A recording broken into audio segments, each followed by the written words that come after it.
É um dia como qualquer outro em território ocupado. Uns acordam para urinar, outros para escovar os dentes, mas todos compartilham o mesmo sentimento de que podem nunca mais voltar para casa.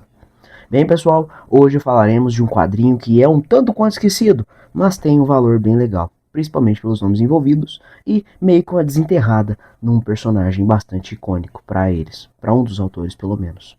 Bem, pessoal, vamos falar disso aqui, ó. Sargento Rock entre o inferno e a desgraça. Vocês estão no Perdi Geek. Sejam muito bem-vindos.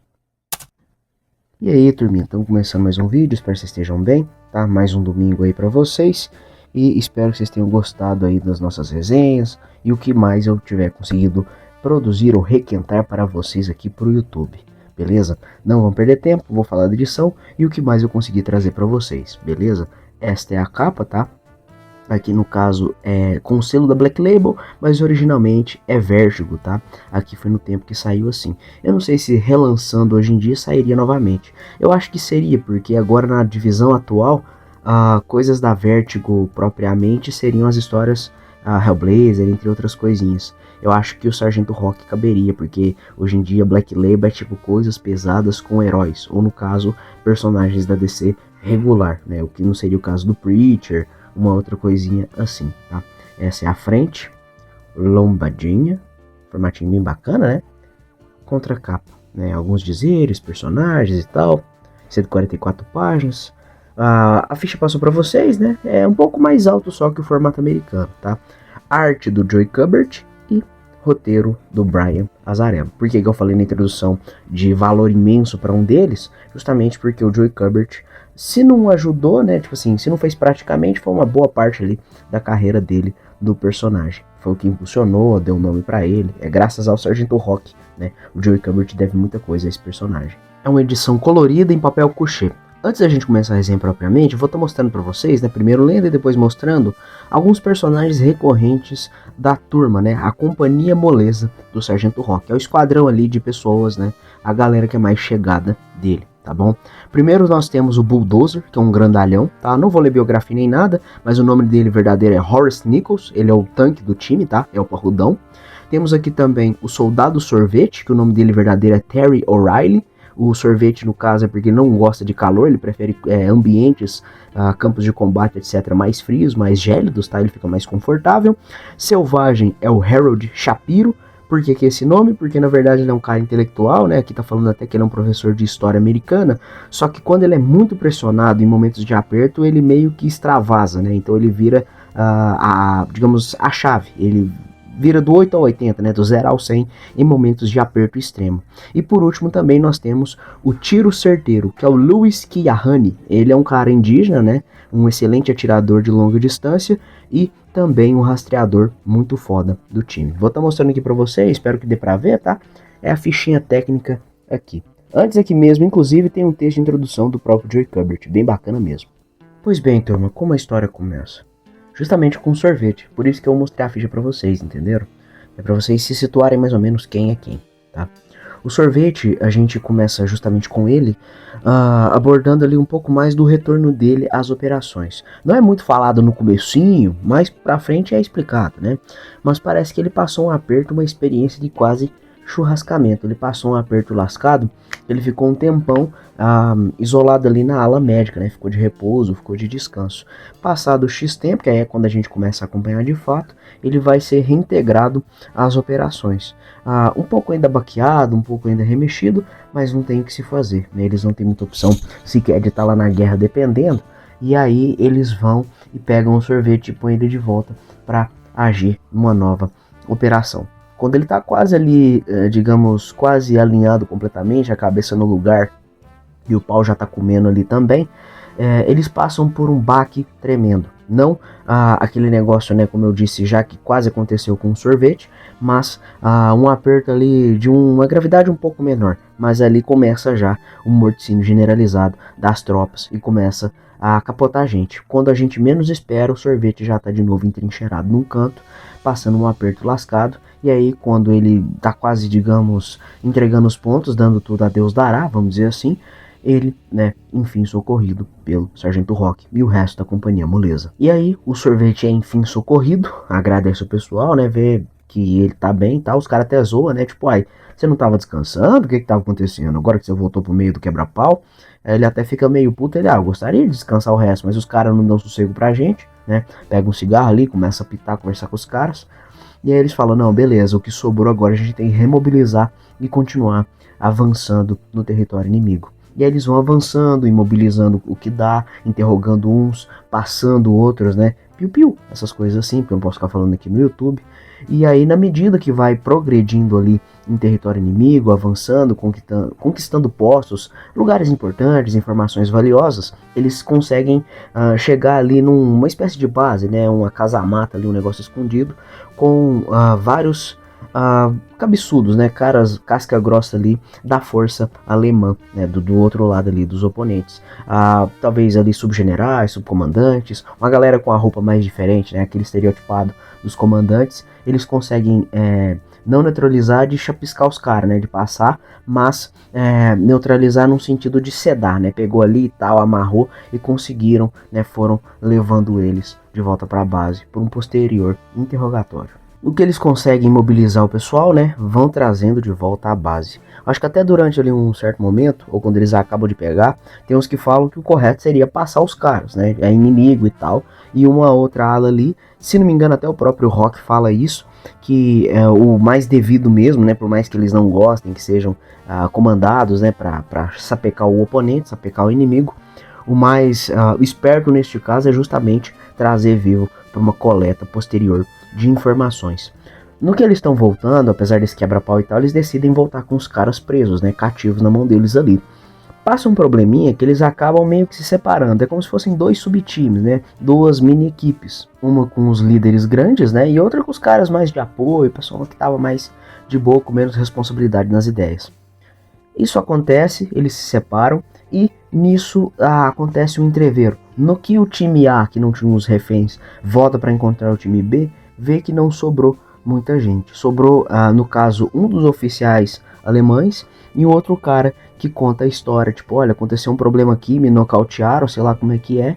Tem 3 aqui no chão, um quarto sumiu. O que diabo que aconteceu? E aí, em paralelo à trama da guerra, né, essa trama do combate ali em território alemão, acho que é território alemão mesmo, a gente vai ter também um lance investigativo, né, de descobrir quem é que passou os outros 3 oficiais, se foi o próprio cara que sobrou, o que foi essa motivação, se foi ele, né, ou qualquer outro que seja, e vários outros entornos ali menores de outros personagens da companhia moleza, como cada um reagiu a isso, além do próprio lance do Rock, tendo que gerenciar todo o pessoal ali e continuar o lance do combate. Um massa velho do quadrinho de guerra com a parada mais séria e introspectiva de um lance de investigação e também um lance da própria cabeça de quem passou os outros 3 oficiais, o que será que aconteceu, coisas nesse sentido.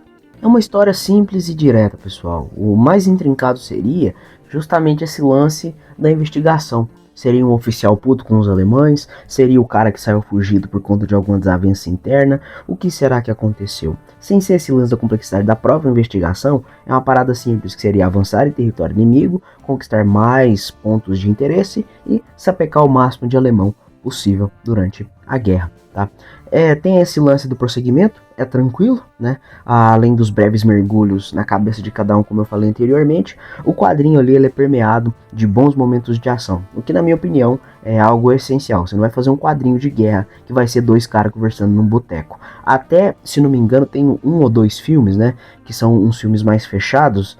Eu tenho certeza que pelo menos um existe, eu não vou lembrar o nome nem a pau, mas é dos caras dentro do tanque, e diz que é um puta filme legal, claustrofóbico e tal, mas está ali, pelo menos, nem que seja nesse sentido, mas também está inserido em todo o contexto do combate, né? Um tomou um tiro, o tanque tá defasado, acontece tal coisa, mas ainda assim é no meio do quebra-pau. Então, tanto pelo lado da vertente do psicológico, da investigação, também tem ali bons momentos, né? Boas cenas de ação, bastante dinâmicas, muito bem ilustradas, o que na minha opinião, como eu disse, é essencial num quadrinho de guerra. Você não vai fazer um negócio que é para ser agitado, separadão, mesmo que seja num ambiente fechado, né? Como eu brinquei no paralelo com o filme que eu mencionei. Aproveitando o rabicho dos momentos de ação, vou falar da arte, tudo bem? Pra mim aqui, eu não vou falar que ela é ruim, Só que eu não sei, talvez por conta da idade do cara já na época, eu vou ser bem honesto, tá? Eu esperava um pouco mais, porque falam que o Joey Kubert é foda pra caralho, não sei o que, não sei o que. Quando eu fui ver, eu falei, tá, é uma arte ok, né? Ela é bacana que ela é pintada, ela é diferente, ela não é muito costumeira na forma de prosseguir, né? Então as divisões dos quadros são feitas à mão, tem vários outros pormenores ali que são diferentes. E além do próprio lance do Joey Kubert, como eu falei que eu imaginava que fosse mais, a própria questão do empenho, né? Tem esse diferencial de ser pintado, mas eu imaginei que tivesse um pouco mais de detalhamento, algo mais intrincado, mas pelo menos é uma arte decente com um bom quadro a quadro, né? Mesmo ele estando mais velho ali, talvez mais cansado, não vou falar que ele fez de qualquer jeito, porque você vê ali que tem um cheirinho ali, um carinho, acho que até nos textos mesmo ele, pelo menos o introdutório, não sei se tem outro no final, mas tem um do começo, como eu disse, que é do próprio Joey. Ele fala que ele se debruçou ali, que ele pelejou e tal, mas aí eu não sei se talvez mais pro fim ali ele foi perdendo a paciência durante a arte final, ou, né, como eu disse aí, eu brinquei, a idade cobra de todo mundo e dependendo do cara, não tinha nem como, nem se ele quisesse ficar no auge dele. Mas tem outras coisas que eu consegui ver ali, um cheirinho ali, um rastro que eu vou comentar com vocês, coisas do tipo traços, uma herança talvez, vamos dizer assim, de quadrinhos europeus, mais especificamente os espanhóis. Por que eu digo isso? Teve um período da carreira do Joey Kubert que parece que ele foi buscar novas searas, né, novas paragens, novos lugares para ser publicado. Se não me engano, ele foi meter as caras na Europa. Um desses exemplos, se não me engano, é justamente um que chama Abraham Stone, que saiu aqui no Brasil pela Tundra, né, que é a mesma editora do Igaguri, que é o menino judoca, mas a primeira obra deles ali foi o Storm, né, do Don Lawrence. Ali nesse caso, se você pegar como por exemplo de base o Abraham Stone e todo o entorno espanhol, algumas feições, o jeito de tocar a arte, até o próprio lance da divisão de quadros, me lembrou, por exemplo, vou até olhar os nomes aqui, né, Jordi Bernet e José Ortiz, que são caras espanhóis, né, talvez ali de Barcelona ou alguma coisa assim ali, mas é que nem eu falei, né, esse pessoal espanhol ali, que é bem forte. Esse quadrinho europeu, mais visceral também, mas com um grande enfoque no preto e branco, por que não dizer. Se eu não me engano, o próprio Abraham Stone é preto e branco. Talvez rolou uma retroalimentação, não sei, né? Vamos brincar aqui, vamos inventar uma história aqui, uma situação. Ele lançou Abraham Stone, os caras espanhóis viram e gostaram de alguma coisa, ou talvez já dos tempos do Sargento Rock, se chegou lá na Espanha, os caras curtiram, né? E aí dependendo, o próprio Joey Kubert viu o José Ortiz, viu o Jordi Bernet, porque você vê ali que tem uma semelhança no estilo de conduzir a narrativa, mas também muito do traço. Eu não vou saber explicar, mas é como se fosse a tremidinha do traço, a forma da aquarela que ele usa, como eu disse, a forma de fazer os quadros, me lembrou muito esses caras espanhóis. Talvez rolou, né, uma homenagem, ou no caso uma colaboração indireta, vamos dizer assim, né. É um roteiro legalzinho, uma arte também que acompanha, tá, é mais decente no quadro a quadro do que aquele negócio vistoso, ultra detalhado, tá. Dizem novamente aí, que não falei, que o Joey Kubert, ele mais novo, era um arregaço. Por isso que eu brinquei, que pode ter sido pela idade ou porque a DC apertou o prazo para ele, tá? Mas é uma leitura muito válida, tá? Tanto pelo lado do Sargento Rock, quanto pelos nomes envolvidos, tá? Brazzarello fazendo desgraceira.